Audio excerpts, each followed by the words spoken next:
Hello and welcome to the next part in our Simple Science series where we take some of the complex questions in Formula One and simplify them. Today we're going to look at one of the most complex parts of a Formula One car, which is the power unit. And today we're joined by Hywel Thomas, the F1 Power Unit Director from Mercedes-AMG High Performance Powertrains. Hal, thanks for joining us first of all. This is going to be a fantastic insight for all of the fans that have got, whether it's a basic understanding or an advanced understanding of an engine. There's going to be a lot of tough questions, so let's see how far we can get.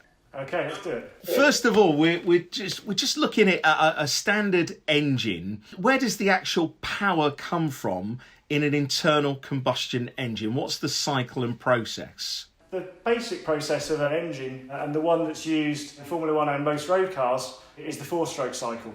What are those four strokes, and how does it happen? I've got a crankshaft here, which is my single-cylinder crankshaft, not from a V6 engine, but from a single-cylinder development engine. And what I'm trying to show here is that there's an offset. You can, if I can hold it properly, you can see there's an axis of rotation, and then there's this offset crank pin. We connect from that offset crank pin via a conrod to the piston. And the stroke is when the piston moves from the top of the cylinder to the bottom of the cylinder, or from the bottom to the top. A four-stroke cycle is one movement down, up, down and up. And that corresponds to two rotations of the crankshaft. What are those four cycles? There's the induction stroke, the compression stroke, the power stroke, and the exhaust stroke. Or as they're more affectionately known, suck, squeeze, bang, blow. Start with the induction stroke. Piston at the top of the cylinder, it starts to move down, the inlet valve's open, and it moves to the bottom of the cylinder, so that's its first stroke. And what's happening there, the pressure inside the cylinder slightly reduced as the piston moves down, and the air in the plenums, prepared air ready for combustion, is then rushes in because of the pressure difference between the cylinder and itself. Also during that stroke, as the GDI engine, and the fuel gets injected directly into the cylinder. So what we end up with at the bottom of that stroke is a nice air-fuel mixture. We close the inlet valves and we compress it. So that's the second stroke, compression, squeeze. So what's happening there is volume of fuel and air is getting compressed and getting prepared. The pressure goes up, the temperature goes up, everything's ready, and it's just waiting to combust. And then nearing the top, we then spark the spark plug and we get a combustion event. So that beautifully ready, prepared air-fuel mixture will then combust and you get the power stroke. So the piston is then driven to the bottom of the stroke, and that's where via the conrod and that offset crankshaft, you then get a torque applied to the crankshaft, and that's where the power's coming from. And what you then need to do is get rid of all that's left, because you can't burn it again. So the exhaust's open, and the piston moves up again, and it's expelled through the exhaust pipe. That's the basics of a four-stroke cycle. So that's your suck, squeeze, bang, blow. Exactly that. It's as straightforward as that. Hard to forget. So during those processes, what sort of forces or temperatures are we talking about? The combustion loads from that controlled explosion they're quite incredible when you stop and think about them. So the pressure wave that forces that piston down, it's the equivalent of having four elephants sat on top of that very, very small piston. The temperatures are sort of in the region of 2,750 degrees C, and that's half the temperature of the surface of the sun. And then you've got to think how quickly this is all happening. If you blink your eye, which you will have done now because I've said it, those combustion events are happening 200 times for our whole engine. 200 times in the blink of an eye? If you multiply that up for a qualifying lap, we have 50,000 of those events in the engine happening over the time of a qualifying lap. The car go out and trundle along the pit lane getting ready to do its qualifying lap. What I'm thinking about is those 50,000 times we're going to get four elephants sat on top of our pistons, and the temperature's half of that of the sun, and all the work that's gone in to make sure that we can hold it all together. With all those temperatures and all of those elephants, an F1 engine, or indeed just a performance race engine, is going to be completely different from our road cars. But what's the main differences? Is it the materials? Is it the design? I think it's very hard to say, because actually the components themselves, as you can see from yours in the background, are incredibly similar. There will be a crankshaft, there will be a rod, there will be a piston, and that will be there in every internal combustion engine. But yes, the design is very different. The calculations that have gone in to understand how we transfer those 4 elephants from the top of the piston to the crankshaft, all that understanding and the way we work with Petronas to make sure that the bearings all work. There's just that level of detail of the understanding, and also that you're quite right, the materials, being able to take the materials to the next level that maybe you can't in a road car. The fundamentals are the same. It's the details and the innovation that's being put into them that make it different. One of the things when we're travelling around from circuit to circuit and country to country, we talk to the fans, and sometimes the fans will ask us how many horsepower has the car got, but you'll go to a different part of the world and somebody will ask how much torque has the car got. What's the difference between horsepower and torque, and is one more important than the other? What we sort of chasing in Formula One? Torque is something that's quite straightforward to think about. I think you've got, if you think about your spanner on a nut and you're tightening that nut, you've got the force, which is you're putting on the force, and then you've got a distance between you and the nut, and the force times distance is the torque. And it's sort of the same in the crankshaft. If you think about, we've got that offset pin, you've got the rod coming down, so it's a force offset, and so you've got a force and a distance, and that's what creates the torque on the crankshaft. Power, on the other hand, is very closely related to torque, but it's the amount of torque you can have per unit time. So torque is the work done, power is the work done per unit time. So if you think of a car that's coming from a low speed corner exit, trying to get to the start of the next corner, torque will be the amount of work done to get it to the next corner. Power is then when you start talking about time. And it's the more power, the quicker you can get to that next corner, because it's work per unit time. So really, in Formula One, we always talk about power. Power. Power. Give me more power. Is that what the drivers are always asking for? Yeah, I've never heard one not ask for it.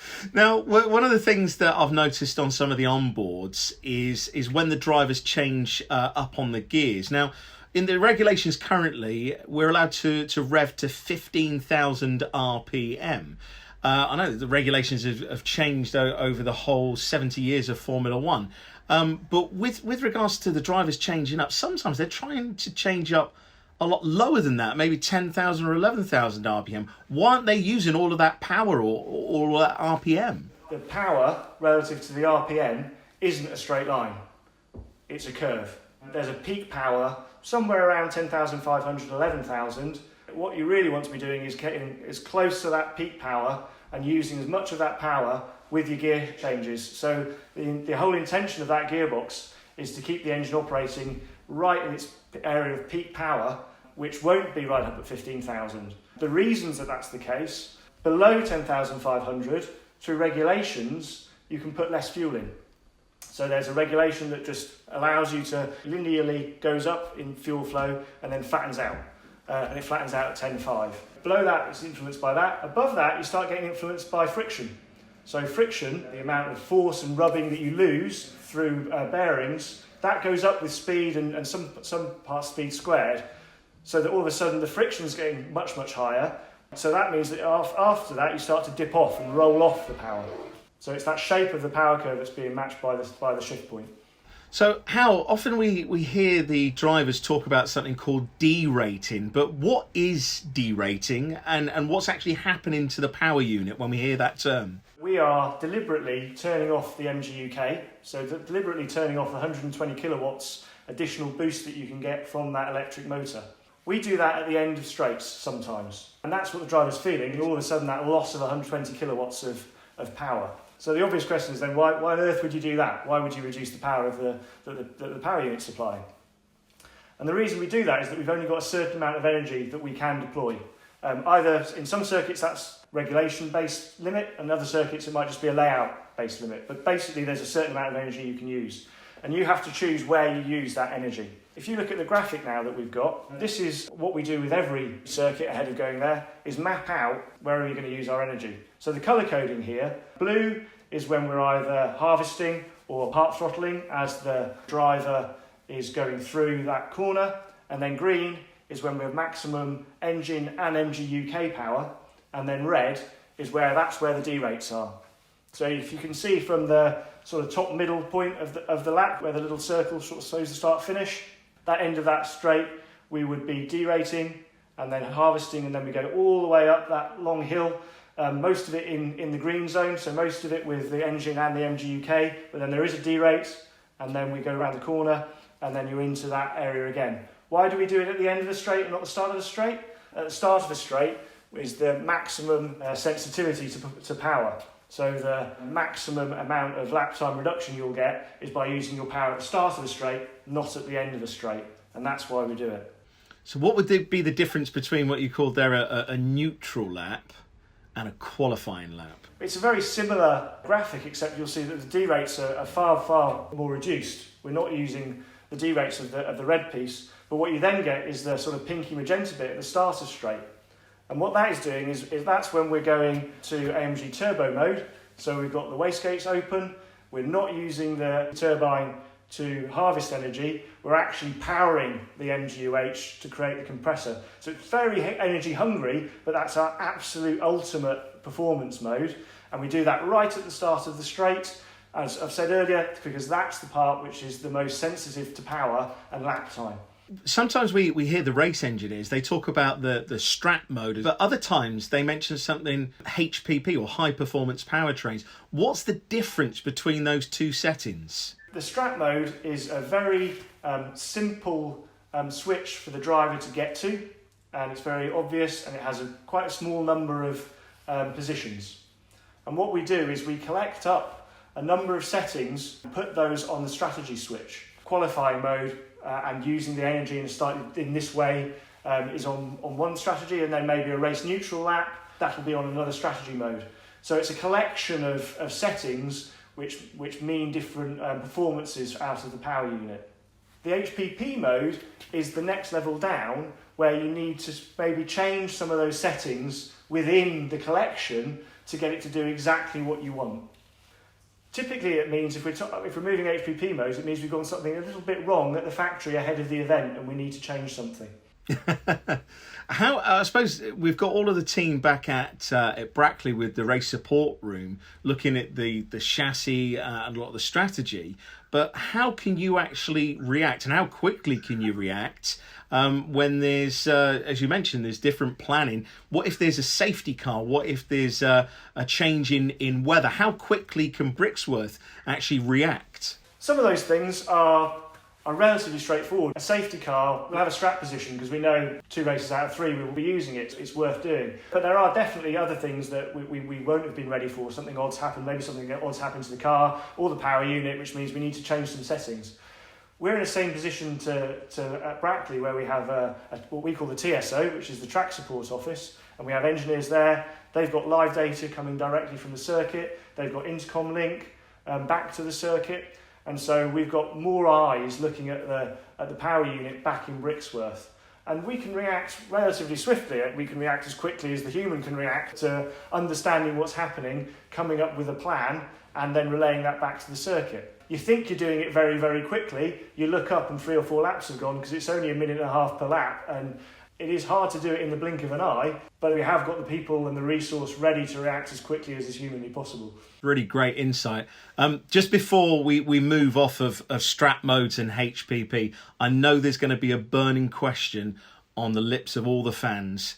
Is there a party mode? Does it exist? The party mode is our qualifying mode.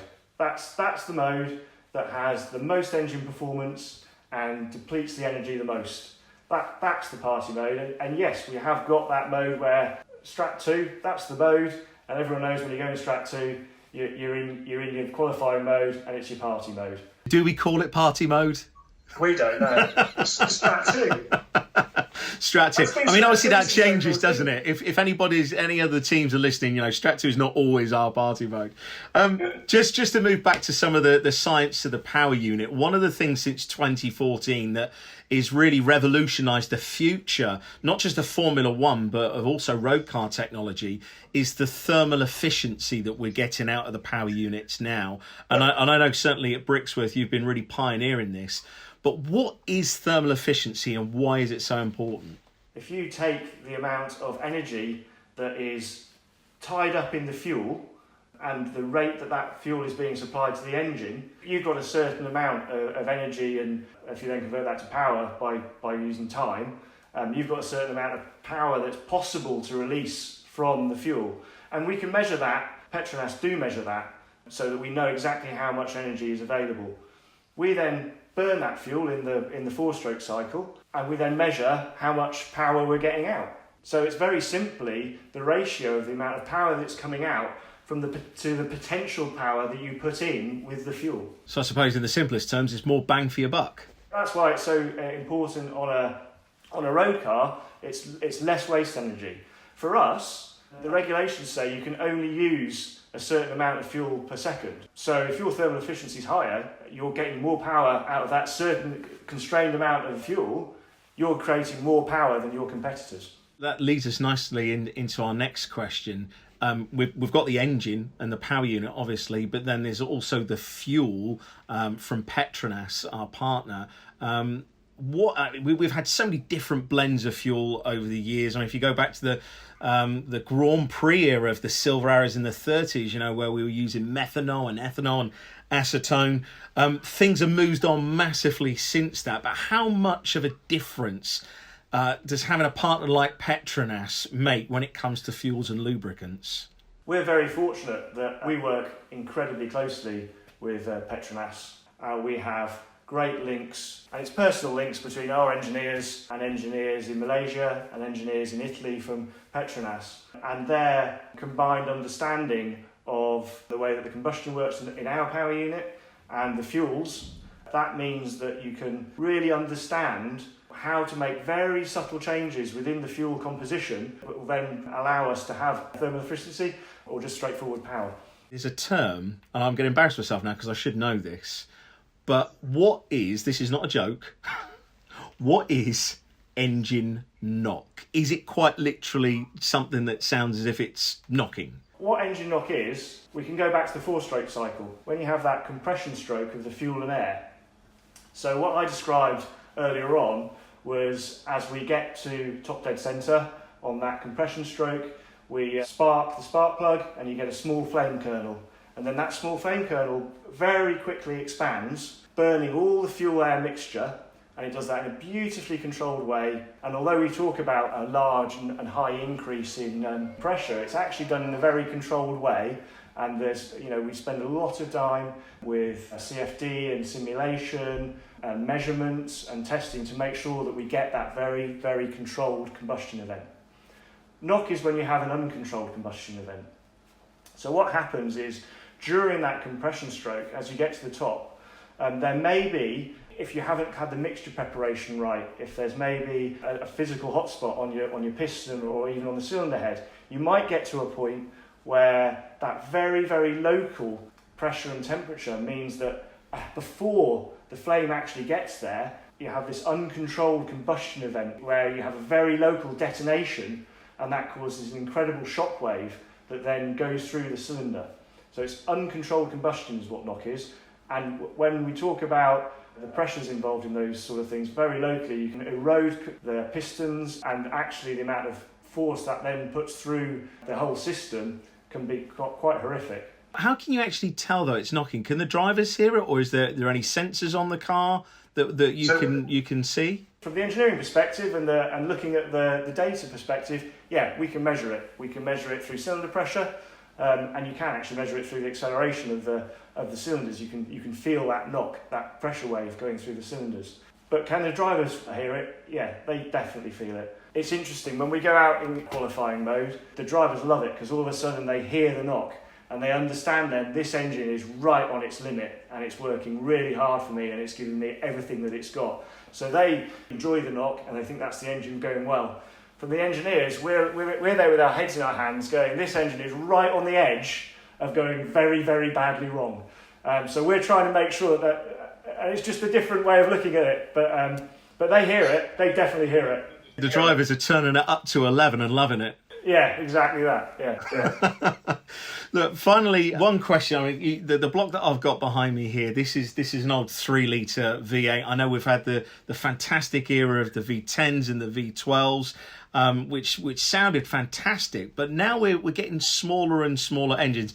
I know it's been the age-old question, size, does it really matter? But how are we actually achieving more power out of a smaller engine, almost half the size of this engine? This is the trend of road cars, and it's what's happened in Formula One as well, where you turbocharge an engine rather than making it naturally aspirated, and that allows you to downsize. So if you imagine when we were talking about the four-stroke cycle, and we were talking about when the piston on the induction stroke created a delta P in the cylinder, which then meant that the air could come in, if you're turbocharging it, you're increasing the pressure at the point of entry so that you're ramming in as much air as you possibly can, which allows you to put more fuel in, which therefore means that you're getting the same amount of force through the crankshaft and the same amount of torque through the crankshaft as if you had more cylinders but was naturally aspirated. So it's this real sort of skill of reducing the size but making the bang the same. How much more power do you think you can actually get? Can you go smaller and give us even more? That's always the challenge, and that's always what we've been doing. And every time you think perhaps we're getting close to the edge, the teams work their socks off and they're innovating and they're working so hard that somehow they find a way of getting that extra little bit of performance. There are some limits to it. The four-stroke cycle has got a position where theoretically you can't beat it. And you know what? When we get there, we'll try and find a way of going past it. Well, Hywel, thank you very much for your time today, and thanks for giving us an insight to a little bit more information about behind the scenes at Brixworth and how we bring that power through innovation and design. No problem. Thank you very much. It's been a pleasure.